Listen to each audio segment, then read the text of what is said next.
ஓம் ஸ்ரீ மகாபெரியவா திருவடிகள் சரணம். மகாலட்சுமி தேவியை உங்களோட வீடு தேடி வரவேற்கும் 8 எளிமையான வழிமுறைகளை பற்றி பார்க்கலாங்க.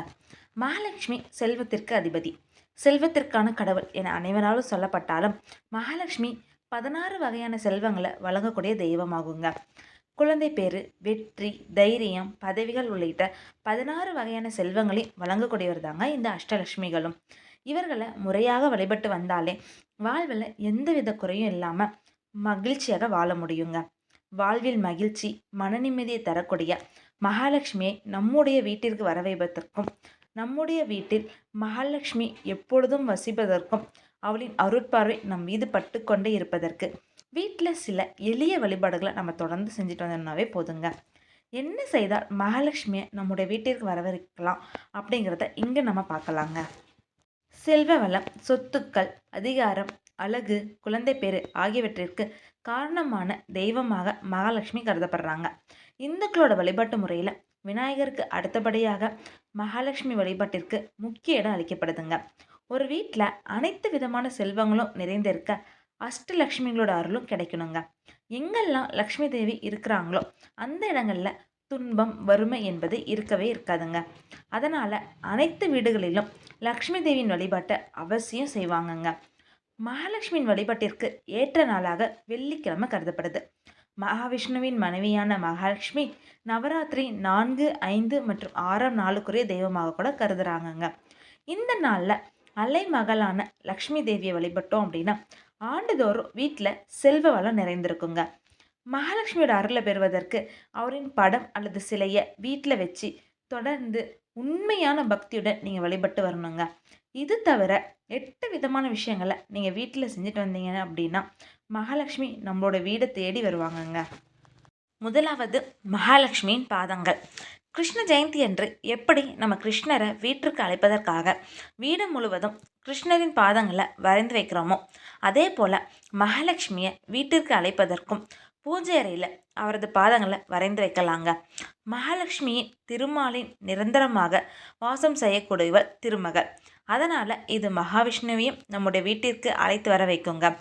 இவர்கள் இருவரின் ஆசைகளும் கிடைத்துவிட்டால் அனைத்து விதமான பாவங்களும் சாபங்களும் நீங்கிவிடுங்க. செல்வ வளமும் அமைதியும் வீட்டில் நிலவுங்க. இரண்டாவது, காயத்ரி மந்திரம் பாராயணம். மகாலட்சுமியோட அருளை பெறுவதற்கு தினமும் மன உருகி லக்ஷ்மி காயத்ரி மந்திரத்தை 108 முறை நம்ம சொல்லிட்டு வந்தோம் அப்படின்னா நமக்கு கண்டிப்பாக மகாலட்சுமியோட அருள் கிடைக்குங்க. இந்த மந்திர ஜபத்தின் போது தாமரை மணி மாலையை கையில் நீங்கள் வச்சுக்கொண்டு ஜபம் செய்வது மிகவும் விசேஷமானதுங்க. தாமரையில் லக்ஷ்மி தேவி வாசம் செய்வதாக ஐதீகம் சொல்லுதுங்க. அதனால் தாமரை மணி மாலையை கையில் வச்சுக்கொண்டு லக்ஷ்மிக்குரிய மந்திரத்தை நீங்கள் சொல்லிட்டு வந்தீங்க அப்படின்னா வறுமையிலிருந்து கூட விடுபடலாங்க. மூன்றாவது வழிபாட்டு முறை நெய் விளக்கு. வீட்டில் பூஜை அறையில் தினமும் 2 மண் அகல் விளக்குகளில் நெய் விட்டு தீபம் ஏற்றலாங்க. அதோடு தாமரை மலர்கள், தேங்காய், ஏதாவது ஒரு இனிப்பு அல்லது பாயசம் ஆகியவை படைத்து வழிபட வேண்டுங்க. இது மகாலட்சுமியின் மனதை குளிர செய்யுங்க. நான்காவது, தாமிரத்தண்டு திரி. வெள்ளிக்கிழமைகளில் வீட்டில் தாமிரத்தண்டு திரியை பயன்படுத்தி நெய் விளக்கை ஏற்றலாங்க. இது மகாலட்சுமி அருளை பெற்றுத்தருவதுடன் திருமண தடைகளையும் விலக செய்யுங்க. ஐந்தாவதாக, வலம்புரி சங்கு வழிபாடு. வீட்டில் சங்கு வைத்திருப்பது மிகவும் நல்லது. இது அதிக அளவில் நேர்மறையான சக்திகளை ஈர்க்கக்கூடியது. வீட்டில் பூஜை அறையில் வலம்புரி சங்கு வச்சு வழிபடுவது மகாலட்சுமி வீட்டில் இருப்பதற்கு சமங்க. வீட்டில் லக்ஷ்மியோட அருள் எப்பொழுதும் நிறைந்திருக்குங்க. சங்கு வீட்டில் இருந்துச்சு அப்படின்னா துன்பங்கள் நீங்கும். அதோட வெற்றி, ஞானம், மகிழ்ச்சி ஆகியவையும் கிடைக்க மகாலட்சுமி அருள் புரிவாங்கங்க.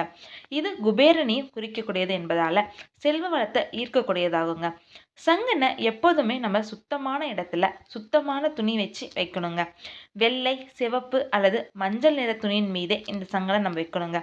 வெள்ளி அல்லது மண் பாத்திரத்தில் சங்கனை வைப்பது சிறந்ததாகுங்க.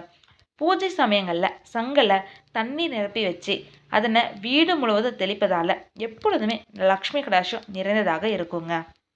ஆறாவது, துளசி வழிபாடு. துளசி செடியின் முன்பு விளக்கேற்றி வச்சு நீங்கள் வழிபடணுங்க. துளசி செடியில் அனைத்து தெய்வங்களும் வாசம் செய்வதாக ஐதீகம். அதற்கு ஊதுபத்தி ஏற்றி வைத்து வழிபடுவதால் அந்த இடமே தெய்வீகமயமாவதாக மாறிடலாங்க. அந்த சமயத்தில் துளசி செடியிடம் நீங்கள் வேண்டும் பிரார்த்தனைகள் அனைத்தும் நிறைவேறும் அப்படிங்கிறதும் ஐதீகங்க. 7வது புல்லாங்குழல்.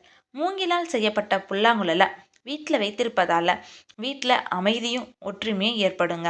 இதை எப்போதுமே பட்டு துணியால் சுற்றியே வைத்திருக்க வேண்டுங்க. புல்லாங்குழல் மகாவிஷ்ணுவின் அவதாரமாக கிருஷ்ணருக்கு மிகவும் விருப்பமான பொருளாகுங்க. இது கிருஷ்ணரின் அருளுடன் மகாலட்சுமியின் அருளையும் பெற்றுத்தருங்க. புல்லாங்குழலை பூஜை அறையில் வைப்பதால் வீடு முழுவதும் மங்களகரமான அதிர்வலைகள் ஏற்பட செய்யுங்க. குடும்பத்தில் அதிர்ஷ்டத்தையும் மகிழ்ச்சியையும் ஏற்படுத்துங்க. கடைசியாக பசுக்களுக்கு உணவு. வெள்ளிக்கிழமையில அரிசியில் வெல்லம் கலந்து பசுமாட்டிற்கு கொடுப்பது மிகவும் புண்ணியமான ஒன்றாகுங்க. பசுவோட உடல்ல 30 முக்கோடி தேவர்களும் வாசம் செய்வதாக ஐதீகம் கூட சொல்லுதுங்க.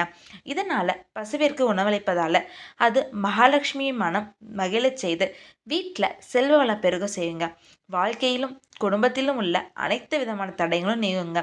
பாவங்கள் அனைத்தும் நொறுங்கி விடுங்க.